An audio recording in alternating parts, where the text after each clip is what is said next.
अलका, इस नाम को सुनते ही एक मुस्कुराता हुआ चेहरा सामने आ जाता है, जो मिसाल थी दोस्ती की, उम्मीद थी जिंदादिली की और मददगार की, और कितने ही असंख्य गुणों से युक्त एक पवित्र आत्मा की, जो बहुत ही कम समय में हम सब के दिलों में एक अमिट छाप और उसे खोने की टीस को देकर इस दुनिया से अलविदा कह गई।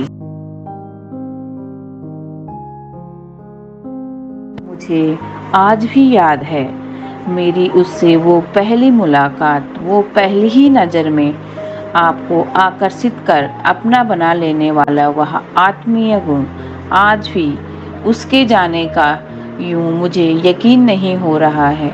यह मैं समझ नहीं पा रही हूँ और शायद मेरा दिल यह मानने को तैयार ही नहीं है कि वो हम सब के बीच अब नहीं है।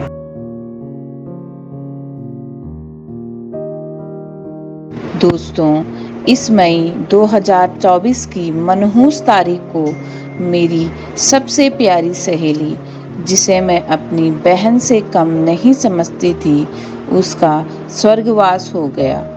पर उसकी यादें, उसके द्वारा किए गए सामाजिक कार्य और दोस्ती की बहुत सी खट्टी मीठी यादें दिल में रह गई, और आज मैं उन्हीं यादों को आपके सामने शेयर करना चाहती हूँ। कहाँ से शुरू करूँ? मेरी मुलाकात उससे सन 2012 में एक कॉमन फ्रेंड के यहाँ हुई थी, जहाँ थोड़ी ही देर में हम सब अच्छे दोस्त बन गए, और फिर यहाँ वहाँ कई मुलाकातों में यह रिश्ता और भी गहरा होता गया। मैं लोगों के घरों में जाने का इनविटेशन एक्सेप्ट करने में थोड़ा हिचकिचाती हूँ, इसलिए अलका के इनविटेशन पर मैंने उसे पहले अपने घर पर इनवाइट किया, जिसे उसने बड़े गर्मजोशी से एक्सेप्ट किया, और संडे को हम एक साथ लंच टेबल पर बैठे ठहाके लगा रहे थे। अलका से मुलाकात के वक्त मुझे नहीं पता था कि वह कौन से बैकग्राउंड से बिलोंग करती है। उसने कहा कि वह मैथमेटिक्स की प्रवक्ता है, वो भी आर्य कन्या इंटर कॉलेज में, तो मुझे थोड़ा अचंभा और गर्व भी हुआ, और साथ ही उसके द्वारा किए जा रहे सामाजिक कार्यों के बारे में जानकर मेरे दिल में उसके लिए और भी इज्जत बढ़ गई। जैसे जैसे मैं उसके नज़दीक आती गई, तो मैंने पाया कि वो एक सशक्त, स्पष्टवादी, निडर, दयालु, मददगार और बहुत ही आत्मविश्वासी औरत है, जो हमेशा पॉजिटिव रहती थी और लोगों को हमेशा आगे बढ़ने के लिए प्रेरित करती थी, और साथ ही यथासंभव उनकी हेल्प भी करती थी। मुझे याद है कि कोरोना काल में उसने सैकड़ों लोगों की मदद करी, और मुझे आज तक कोई भी ऐसा आदमी नहीं मिला जिसने अलका के बारे में कभी भी कोई हल्की बात कही हो। वह हमेशा मेरा मनोबल बढ़ाती रहती थी और हमेशा मेरी मदद के लिए तत्पर रहती थी। मैं अपने हर अचीवमेंट पर सबसे पहले उसको फ़ोन कर अपनी खुशी में शामिल करती, और जब थोड़ा परेशान होती उसको बोलकर अपना मन हल्का कर लेती। मेरा शादी के बाद पढ़ाई से लगभग संपर्क खत्म हो गया था। तब एक तरफ उसने और दूसरी तरफ मेरे हस्बैंड ने मुझे आगे बढ़ने के लिए और अपनी पढ़ाई कंप्लीट करने के लिए प्रेरित किया, जिसका निष्कर्ष यह निकला कि मैंने शादी के बाद डबल MA B.Ed करके अपनी एजुकेशन को एक नया आयाम दिया। मेरे हर छोटे बड़े निर्णय में उसकी राय भी होती थी।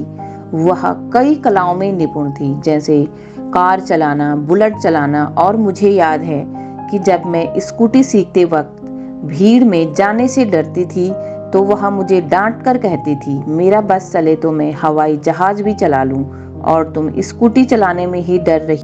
वह मेरी अच्छी दोस्त होने के साथ साथ मेरी मेंटोर और मेरी गाइड भी थी, इसलिए कई दफ़ा वह बड़ी बहन होने के नाते मुझे डांट भी देती थी, जिसका मैंने कभी बुरा नहीं माना।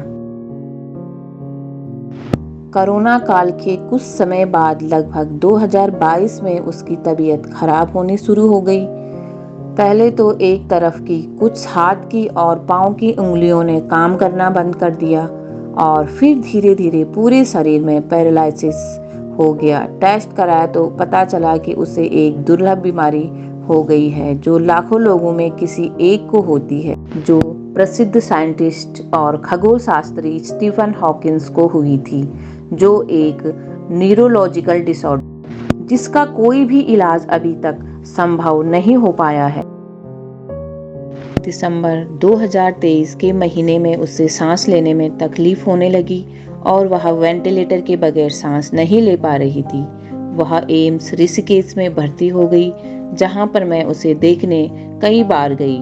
फिर अचानक खबर आई कि उसे घर ले आए, क्योंकि हॉस्पिटल में डॉक्टर्स भी उम्मीद छोड़ चुके थे। घर पहुंचकर भी वह वेंटिलेटर पर ही थी, जहां वह इशारों में बात करती थी। मैं अक्सर उससे मिलने जाया करती थी। ऐसे करीब 6 महीने बीत गए, पर मई 2024 की सुबह मुझे खबर मिली कि वह अब हम सबको अलविदा कह रात में ही चली गई। मुझे लगा मानो बहुत प्रिय चीज मुझसे छीन ली गई हो। मेरे अस्तित्व को एक झटका सा लगा। मेरे पैरों से जमीन खिसक गई और मैं और मेरे हस्बैंड एकदम से उसके घर दौड़ कर गए। दोस्तों, आज अलका के जाने के बाद मेरे जीवन में एक अजीब सा खालीपन आ गया है, जो हर उस व्यक्ति को महसूस होता होगा जिसने कभी न कभी अपने किसी अजीज को खोया होगा। मेरा इस क्षण भंगुर जिंदगी को लेकर नजरिया बदल गया है। अलका मेरी जिंदगी की यादों का वह हिस्सा है जिसे मैं ताउम्र अपने दिल से नहीं बुला सकती हूँ और हमेशा उसकी यादों को अपने दिल में संजो कर रखना चाहूंगी। वो जिस भी दुनिया में हो, भगवान उसकी आत्मा को शांति दे। ओम शांति।